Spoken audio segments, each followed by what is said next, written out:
ตัวมือเขาลักเครื่องเฮานี่มือนี่มือแบบตอนแรกประมาณ7 โมงค่ำนี่เขาลักแล้วมืออื่นนั่นเขาเห็นอยู่เขาหลอกบนนั้นเขาเห็นเขาถามว่ามันยังเจ้าแบกเต็มกระเป๋านี่แล้วว่ายังโบงเราลักไปพุ่นแถวเฮานี่พุ่นแถวสมุนแถวนี้แหละเขาตัวเป็นยางโบงแม่นมื้อชื่นนี่เขาก็ออกทางเขาบ่ย่านเลยนะพวกนี้นะพวกอนาลินนะนี่เนาะเจ้าคิดว่าเป็นคนเขตนี่บ่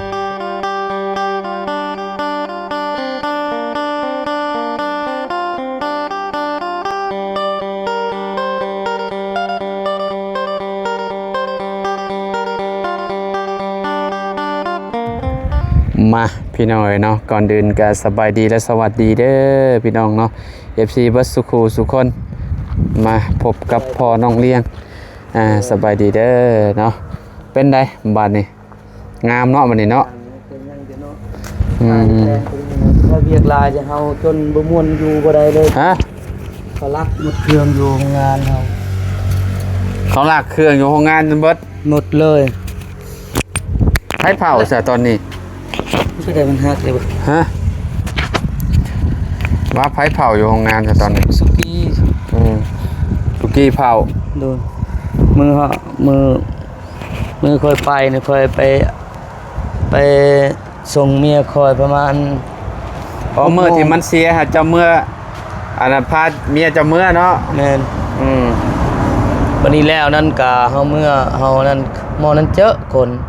มีแต่ท้องอยู่นี่มันว่าอยู่นี่มันแบกตัวโมงตัวอันนั้นไผหมอแบงแล้วบัดนี้มันว่าบ่จื้อคนมันว่าคนแถวเฮานี่มันบ่อยากบอกเอาแล้วบัดนี้น้องเฮ็ดเจ้าเฮ็ดคอยวันนี้คอยโทรหัวหน้าว่าเป็นหยังก็คอยบ่ม่วนแล้วบัดนี้แล้วนั้นยังบ่หมดเขาเอาเขาตอกกลางเว้นมื้อวานนี้มื้อซื่นนี้เขาตอกกลางเว้นอีกกลางเว้นเขาก็ลักอีกลักเลยบัดนี้แอร์อยู่บนเทิงเขาหั่นน็อตหั่นออกแต่ยังบ่ยังเขาเห็นบ่เห็นทองเขาออกบัดนี้เฮาก็แกออกมื้อวานนี้กับหัวหน้าโตเจ้าของโรงงานแล้วว่าแกออกหมดแต่ออกบนเฮานอนอีกบัดนี้เขาอยากลักบนเฮานอนอีกเขาลักนี่บ่แม่นลักนะเขาปุ้นนั่นเจ้าก็บอกเมื่อเมียนตัวที่ว่ามันสำคัญเอาออกเมื่อเก็บเมียนมองที่ว่ามันปลอดภัยเมียนเฮาเก็บแล้วอันนั้นแอร์นะเก็บบนเฮานอนแล้วโรงงานตัวนี้ก็เสียรถคันนึงเมื่อวานซื่นนี่แล้วนี่เขาตอกโรงงานหามือวิทย์โรงงานเฮาก็ตอกโรงงานมันอยู่เกียงยางอีกเขาเกียงยางโทรเฮาแต่เขาจื้อคนแต่เขาจับบ่ได้แต่คนตัวลักเครื่องเฮานี่แหละจะมาแบบนี้เขาบ่ลักอีกบ่สุกี้อยู่นั่นก็คือแบบของสำคัญตอนนี้เอาเข้าห้องนอนมาแล้วแม่นวันนี้ตัวมือเขาลักเครื่องเฮานี่มือแบบตอนแรกประมาณ7 โมงค่ำนี่เขาลักแล้วมืออื่นนั่นเขาเห็นอยู่เขาหลอกบนนั้นเขาเห็นเขาถามว่ามันยังเจ้าแบกเต็มกระเป๋านี่แล้วว่ายังโบงเราลัดไปพุ่นแถวเฮานี่พุ่นแถวสมุนแถวนี้แหละเขาตัวเป็นยางโบงแม่นมื้อชื่นนี่เขาก็ออกทางเขาบ่ย่านเลยนะพวกนี้นะพวกอนาลินนะนี่เนาะเจ้าคิดว่าเป็นคนเขตนี่บ่คนแถวเฮานี่แหละเขาอยู่ฮู้อยู่แล้วแต่จับเขาได้ว่าโบเฮโตเขาดีแล้วมันจับเขาบ่ได้เลยต้องเอาสมมุติว่ามันเห็นมันหลักอยู่แบบนี้ไปจับมันนี่คือแบบนั้นนะที่ยากเลยสิจับคนกี่ลักมันฉลาดกว่าเฮามันมีอาวุธเขาก็จอดรถมานั้นเขาก็เอายังบ่หมดเขาเอายังแผนนึงจำนี้บ่หมดเขาก็ซ้ำอีกประมาณ11 โมงเขาต่ออีกเลยกลางเว้นเขามาจากคนประมาณ2 คนน้อยๆนะคนเป็นรุ่นนี่โอ้ยรุ่นเฮารุ่นแต่หมอผู้นึงน้อยๆเขาบ่ย่านลีล้อนี่เนาะแต่มีแต่ชุมเจ้าและสิย่านกับเจ้ามีอาวุธแม่นบ่แม่นเฮาอยู่นั่นปืนปานก็บ่มีคนอยู่บ้านเกียงยางแล้วบ่นอนนี่เขาตอก อยู่ทางหัวเลยหมอไผ่อันนึงกับอันได้เขาหมดเขาออกวันนี้เขาจะหั่นรถเวียด3 คันแต่บ่ทันหมอนั้นตื่นก่อน หลักอยู่บางแกงยางบ่ แม่นบนอันนั้นบนชิงมันน่ะ ก็คือมูลค่าเท่าใดนี่อันที่ว่าเขาเจ้าหลักไปสมมุติว่าตีเป็นเงิน กินข้าวคายก็ประมาณ3-4ล้านนี่แหละแต่ 3-4 ล้านกีบเนาะ แม่นแต่เห็นแบบว่าคือเขามางหมดนั่นโอ้ยหลายเติบแล้วเขาเสีย3-400แล้วคืออยู่โรงงานเขานี่ 3-400 บ่แบ่งใหญ่ 3-400 ล้าน ซ้ำนั้นบ่แบ่งใหญ่ แต่ว่าเขาเอาไปบ่ได้หมอแบ่งไง เขาเอาไปบ่ได้เขามาง ต้องมั่งเอาแผ่นทองอยู่ข้างในเนาะ เหล็กเขาบ่เอาเลยเหล็ก เพราะว่าทองแดงมีราคาเด้ เออ เนาะมันก็สิ ทองมีแต่ซ้ำนี่ทอง จำ นี่ได้สำแขนสำหยังนี่แหละ แม่น มันสิแบบมุน บ่ ๆ แบ่งแต่บ่แม่นบ่แบ่งน้อยแบบเขานี่บ่แบ่งพัน หมอแบ่งไงเด้อ หัวหน้าว่าแต่เก่าก็ซื้อตื้อป้ายเดี๋ยวนี้ระดับ2ตื้อแล้ว บ่แบ่งพัน หมอแบ่ง 1,000 เลย แม่น โอ้ธรรมดา นี่เคยลากงามอีกน้อยก็หมดสักชีก็หมดอีกเขาต่อ ก็คือแบบมันเป็นหมอแบ่งโรงงานอยู่แล้วเนาะ แม่น มันพ่วงไพ่ได้หลายอยู่แล้วนะพี่น้อยคันว่าเอาไปหันก็คือมูลค่าบ่ให้เว้า ขึ้นเฮาขายก็บ่ฮอดปานใดดอก มีแต่ประมาณว่าโลมีแต่แสนป้า2 สม แส มุ น ติว่าเขาไปซื้อเขาวมากับแพงเลย เนาะ เนาะ แพงแล้วก็มีแบบเหตุผลแบบเขาอันนั้นแต่โรงงานเฮานี่เฮาขายเป็นของเศษนี่มันไม่แพงเนาะ โดย สูบแต่ละเวงแต่ของหมูแม่นสิเว้าเฮาขนาดว่าแต่ใหญ่ถึงน้อยนี่ขนาดน้อยนึงมักแตงมะเขือก็บ่เคยรักเครื่องเขาเฮายอมค้านเขาอยู่เท่าเฮา คือว่าแล้วนี่มันเป็นของกระเจ้าบ่แม่นของเฮาเอาไปเผาไว้บ่ซื่อ เผาซื่อ เนาะ แต่เฮาบอกแล้วหัวหน้าหัวหน้าตัวให้เฮาอยู่นี่เราก็มามื้อนั้นเฮาว่าให้ได้ละมื้อวานนี่เราก็มาเราให้มางแอร์เฮาก็มา2คนสักทีแต่เราว่าเฮ็ดได้เขาเชียร์แล้วแต่เราว่าแต่นี่ต่อไปเห็นโจรล่ะอย่าไปซ้อนำเขาว่าให้เขาลักเลยมันว่าเฮ็ดได้อย่าไปสู่เขาได้มันว่าคอยบ่รับชีวิตชุบเจ้าได้เครื่องกับชีวิตต้อง อ้าว ต้อง สมมุติว่า รักษาชีวิต เครื่องหายเฮาก็ได้รับผิดชอบแหละ นั่นแหละ แต่ละนี่ก็เจ้าให้รับผิดชอบเป็นบ่หรือว่าจังได๋ แต่เราเว้าแล้วบ่เป็นหยังเนาะ บ่เป็นหยัง แต่จักและจีนนาจีนยังบ่นั่นแต่เราเฮาอยู่กับเฮารู้จักนาจีนเราให้อยู่แต่เราว่าบ่เป็นหยังเฮ็ดได้ก็ยาแหละต้องเสียอยู่แล้วเราว่าแต่เฮาบ่ม่วนเลยแต่นั้นว่านั้นเครื่องบริษัทสำเครื่องเฮาแหละเฮาเผาหมู่รักซื้อ โดย แต่เราว่าเฮ็ดได้ก็เสียต้องเข็นโจรละลีกไปก็เราว่า ยัน แต่ เอา เพิ่ แบบ นเอาภาษาเยียงซื้อขึ้นเรายังมางในเรื่องของเราเลยต้องไปแจ้งเฮาโทรเฮาไปแจ้งปกสกุมแล้วว่าแต่ยากแล้วเขาสิให้เฮาฮู้เฮาเห็นเนาะเขาลักเวลาเฮานอนเวลาเฮาหลับเฮากับเมื่อคืนนี้1 โมง 2 โมงเฮาเผาเฮาก็บ่ได้นอนเลยเนาะ เอากะจักสิว่าจังได๋ล่ะพี่น้อยเนาะเผาโรงงานกับเนาะมันสมมุติว่าโจรมีอาวุธอันมาครบมือเฮาก็เนาะจักสิ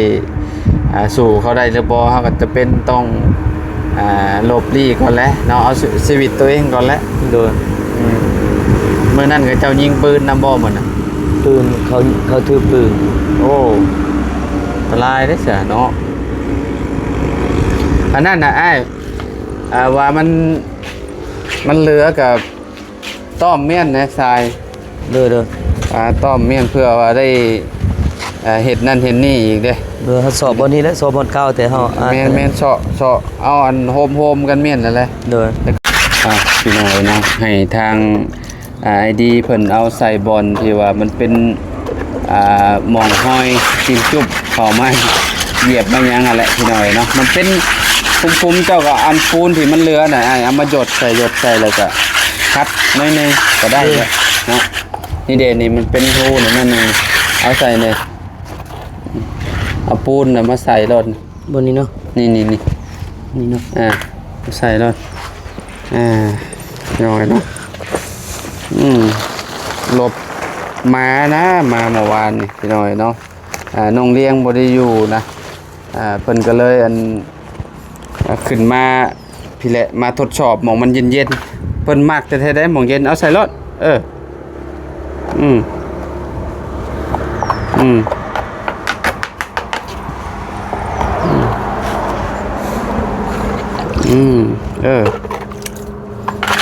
กวดนี่กวดมองนี่น้ำใส่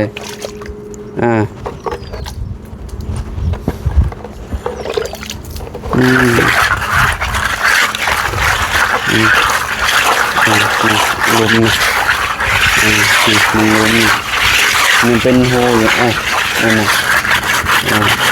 ลงอีกน้ำหยดใส่ปูนหยดใส่ลงอีก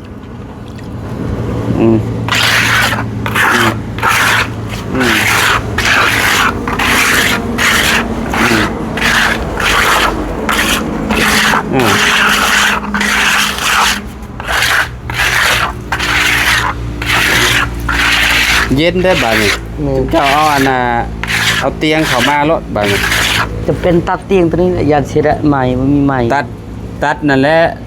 อันน่ะแบ่งครึ่งเอา ตัวนั้นเฮ็ดอันนึงตัวนี้อันนึง แบ่งครึ่งเลยเอาเข้ามาต่อกันบ่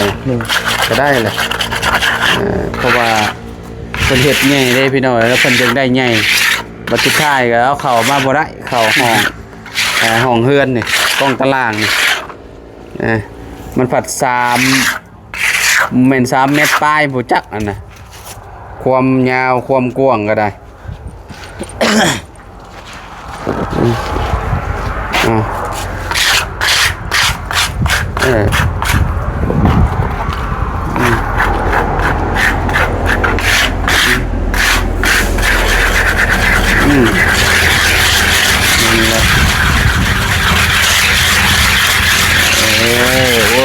งามเลยนี่คันว่าอยากให้มันนั่นกวดแบบนี้ปึ๊บบาทหนึ่งกวดมาปึ๊บโอเคแล้วได้แล้วสำนั้นบ่ได้เขียนวันที่ไว้นอกเมื่อวานนี่เห็นเขียนนี่เลยบ่ได้แล้วมันแข็งเลยวันที่ยังแข็งแล้วกับป้าให้มันนั่นมองนี่มันกระบอกคือเก่าแล้วเขียนบ่ได้แล้วเมื่อวานนี่วันที่เท่าไรเมื่อวานเบิ่งก่อนจะลืมมื้อลืมวันเลยน้องไอ้น้องโอ้ที่25เมื่อวานเลยมื้อนี้วันที่26แม่น25เขียนไว้มื้อสร้างก็พอแหละนี่เด้วันที่26เดือน6ปี2026เห็นบอกที่26บอก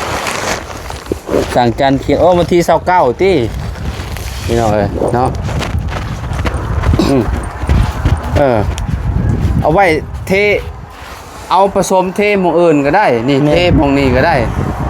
นี่เทหมองนี่แหละหมองนี่บอลเขาขึ้นนี่เนาะบอลเขาขึ้นนี่ผสมทรายผสมอันนั้นก็ได้เลยบ่ให้ก่อนดีๆยังยุ่งสมองตัวนี้เฮาจนป้ามินก่อนจนยังเหลือแต่ซ้ำนั่นหรอวะแม่นยังเป่านึงโอ้เอาไว้โปกเม่นก่อนเด้อเอาเลยช่วงนี้เพิ่นกำลังคิดลายอยู่ว่าซั่นคิดนำจนหัวหน้าเฮาผู้ให้อยู่จนว่าอย่าคิดลายกินข้าวแซ่บแล้วว่าเฮ็ดได้มันเสียอยู่แล้วมันเสียไปแล้วเฮาก็เนาะไผสิอยากให้มันเสียเพิ่นอันนั้นหรอวะเพิ่นก็บ่ได้เก็บเงินเก็บคำหรอวะบ่ได้หักเงินติเพิ่นก็จ่ายเงินปกติหรอวะบ่ช่วงนี้เราบ่ให้เงินเลยครับบ่จ่ายเงินบ่เลยเอาเพราะว่าบ่จ่ายเงินให้เป็นแบบใด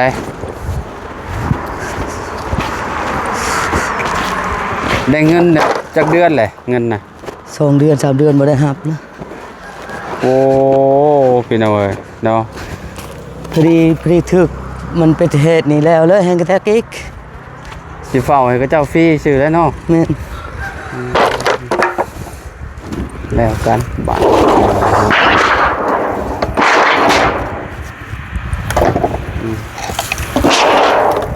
และมองนี่แหละมีแต่อันนั้นเอาขวดเมียน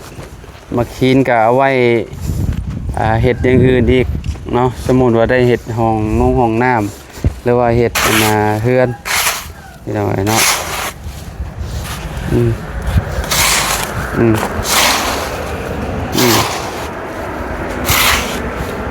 โอเคนี่ก็เรือโบราณ ยังก็ไม่ม่วนบ่ม่วนเลยเฮาช่วง ทรายพี่น้องเนาะแต่ว่าแห่ยังหลายเติบแห่เนาะทรายเรือโบราณบันไดทราย เฮ็ดหยังก็ไม่ม่วนเฮ็ดหยังบ่ม่วนเลยเฮาให้มื้อวานมื้อซืนให้ผู้เดียวเฮา เจ้าน่ะ แม่บ่ม่วนเลยเฮาเฮ็ดนี่ โดย บ่อยู่เป็นปีเขาบ่ได้เงินก็ยาแล้ว สู่เอานี่แหละเฮ็ดจังใดได้เนาะ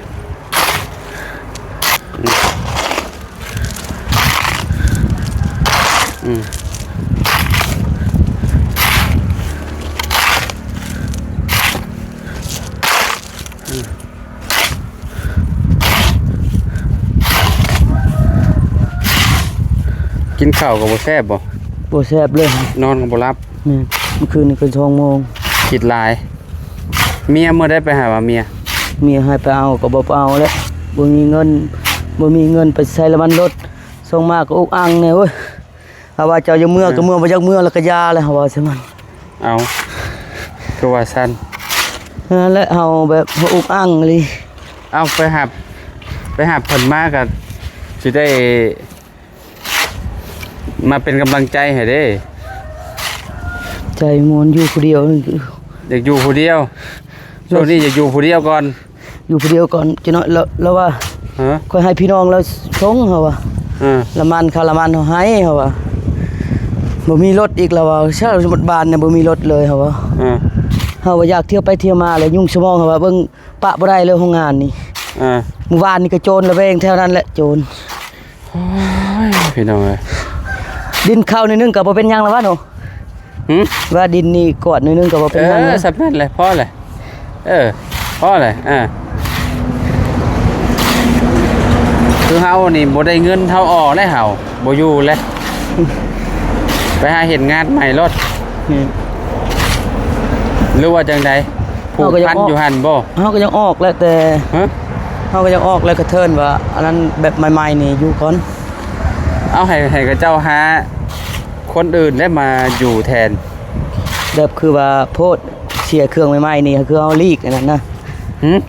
ว่าคือเฮาออกเดี๋ยวนี้มันบ่งามแบบนั้นแล้วให้ก็เสียเครื่องใหม่ๆนี่เฮาอยากลีกว่าอย่างนั้น ให้มันนั่นเย็นก่อน ให้เย็นๆก่อนแล้วก็แล้วเฮือนชานก็มีแล้วพระเจดีย์ทั้งน้องมาซอย เอามีเฮือนอยู่แล้วจะเป็นยัง แม่นแต่เก่ามีเฮือนอยู่จะเป็น ก็หางานเฮ็ดไหมแหละยากนั่นแหละ เฮ็ดให้ชวนปลูกมันปลูกอ้อยอีกแล้ว โดย แต่เก่าเฮาก็เคยปลูกมันปลูกกล้วยก็ได้ขายเสียเงิน เนาะเว้า 4-50 ล้านก็ยังว่ายังเซออยู่ คิดโอ้พระเจ้าว่าบ่ให้คิดร้ายก็บ่ต้องคิดร้ายแหละคิดร้ายเฮ็ดหยัง แม่ คนหน้าบอกมาแหละ แต่เฮา ฟ้านี่แหละเอาฟ้านี่ต้อมเขาเลยก็จบแล้วเอาไว้เพื่อชุมเจ้าจะก่อเฮือนก่อหยังในอนาคตชุมเจ้า นี่ บ่แน่ไปก่อห้องนอนนี่ทุกข้างล่างนี่ก็ถือว่าโอเค ได้เงินว่าเวลาได้เงินอยู่ก่อห้อง2ห้องนี่นั่นอาจารย์นั่นช่างแรกว่าห้องนั้นคักอยู่ก่อเย็นเนาะถ้าไว้สบายเอาไว้รถไว้ล่างก็บ่กล้าเด้ไว้แบบนี้เด้ แหม ขนาดว่านั้นยังอยู่ในนี่ มีรถ โจรมาเอา มีรถจักรมีรถหยังอันเอาไว้ แม่นคือเฮา จอด มีรถ ไว้ จักร อยู่นี่ เฮาไว้อยู่ห้องแบบนั้นใส่กุญแจแล้วก็แล้ว ล็อกกุญแจไว้หรือว่าชุมเจ้านอนอยู่นี่ก็ได้ แม่น กองตลาดนี่ โจรยังเอาเวลาพ้นตกนี่เขายังเอา มัน เงียบเด้ รถอยู่แคมป์ทางช่ำเฮือนเนาะ แม่น ของหมักเพิ่นรถแล้วพี่น้องเอ้ย บ่คือเฮาหมู่มันมี5แต่ขี้ลักกินแล้วเลยลักกินแล้วลัก กินแล้วหาหลักเครื่องหลักคองผลเนาะโจรก็ได้บ่มีแนวกินนั่นแหละจังหาหลัก แม่น หาหลักของคนอื่นเนาะแปลว่าอยากได้ของคนอื่นมาเป็นของตัวเองนะ ลักนี่บ่แม่นลักอันนี้ปุ้นเลยนะ แปลว่าเพิ่นปล้นและ ปล้น มีหอดปืนหอดอาวุธครบมือเนาะ ขนาดว่าเฮาขึ้นไปขึ้นมานี่ขนาดเฮาบ้านนอกแม่นบ่ พี่น้องเอ้ยเนาะส่วน ขนาดเข้าไข่คำยังเขาปบเขาปะคำกะทองเห็นบ่นี่ใครว่าเฮาอยู่นอกขนาดเขาอยู่ในเมืองยังเขาปุ้นคำยังเขาปะเอาขึ้นไปขึ้นมานี่ก็อย่างนั้นแหละ